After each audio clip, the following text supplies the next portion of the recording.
A nossa palavra-chave de hoje é filiação. Filiação é um termo traduzido do grego iutesia. Iutesia significa literalmente colocar na posição de filho. Esse termo é formado por outros dois termos. Ios, que significa filho, vou explicar no texto áureo a seguir, e tessis, que significa colocar, estabelecer, por.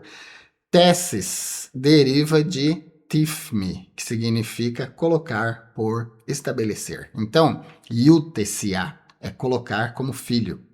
Iutesia é estabelecer como filho. O conceito de filiação é um tema-chave na palavra de Paulo, na doutrina de Paulo, nas cartas do apóstolo Paulo.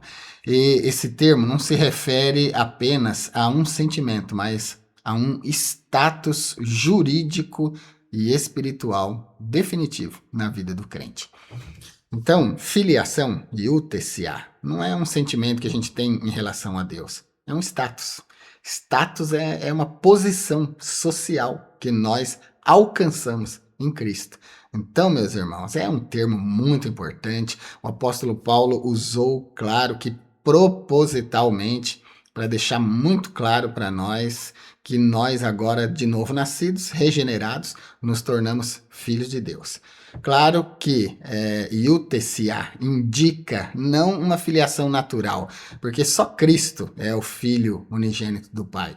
Só Cristo é o Filho legítimo, né? Nós somos adotados. Porém, a iutesia, a filiação, a adoção, faculta para nós os mesmos direitos. Pela iutesia, nós deixamos de ser servos, deixamos de ser escravos e passamos a ser filhos. Paulo usa o termo iutesia, filiação, adoção, para mostrar a relação que havia na sua época entre um escravo e um filho na casa. O escravo não tinha direitos, o escravo não podia escolher o que fazer, o escravo não tinha liberdade, mas o filho tinha, o filho podia fazer tudo o que quisesse em casa. Né? Inclusive na parábola do filho pródigo, quando ele volta para casa, porque ele pede a herança, vai embora, gasta tudo, desperdiça tudo de forma irresponsável, e quando ele volta, ele entende na sua consciência que ele perdeu o direito de filho, mas ele diz no seu coração: vou voltar e vou dizer para o meu pai me receber, pelo menos como um dos servos dele, pelo menos como um dos trabalhadores dele. Mas quando ele volta, ele é recebido de novo como filho e recebe todos os direitos de filho, porque o pai o amava. Na parábola, o filho é a pessoa que é o desgarrado, né? Aquele que se desvia de Deus e vai embora, é aquele que não serve a Deus. E o pai da casa é a figura do pai, de Deus, né? Que nos recebe sempre que nós queremos nos colocar na posição de filhos.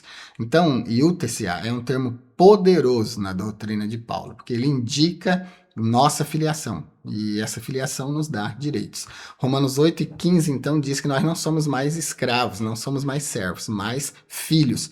Nós não recebemos o espírito de escravidão, mas o espírito de adoção de filhos. Pneuma iutesias, espírito de adoção. Então, irmãos, em Cristo, o nosso status muda completamente. De servos, de escravos, atualizando, né? Lá o escravo era literal mesmo, ele era uma pessoa comprada, ele tinha um senhor. Hoje em dia é uma metáfora, né? Nós somos escravos do pecado. O diabo é o senhor daquele que não serve a Cristo. Eu disse nós, né? Mas as pessoas que não servem a Deus são escravas do pecado. Mas nós somos filhos de Deus. Então, o espírito de escravidão é o que domina, é aquele que está na vida daquele que não serve a Deus. Agora, o espírito de adoção de filho é o que está na vida daquele salvo, na nossa vida, que recebemos Jesus como Salvador. E Gálatas também vai dizer que Jesus veio nos resgatar de debaixo da lei para nos colocar adotados como filhos. É Gálatas 4 e 5, que você pode ler aí. Efésios 1 e 5 também mostra que essa filiação foi planejada antes da fundação do mundo.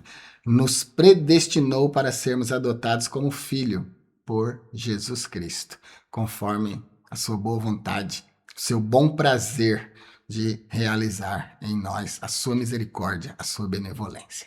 Então é isso, iutecia, um termo importantíssimo. Filiação, literalmente, colocar na posição de filho. Não somos filhos naturais, mas somos adotados. Na adoção recebemos o mesmo direito do filho legítimo, né? Passamos a fazer parte da família. Então, muito importante.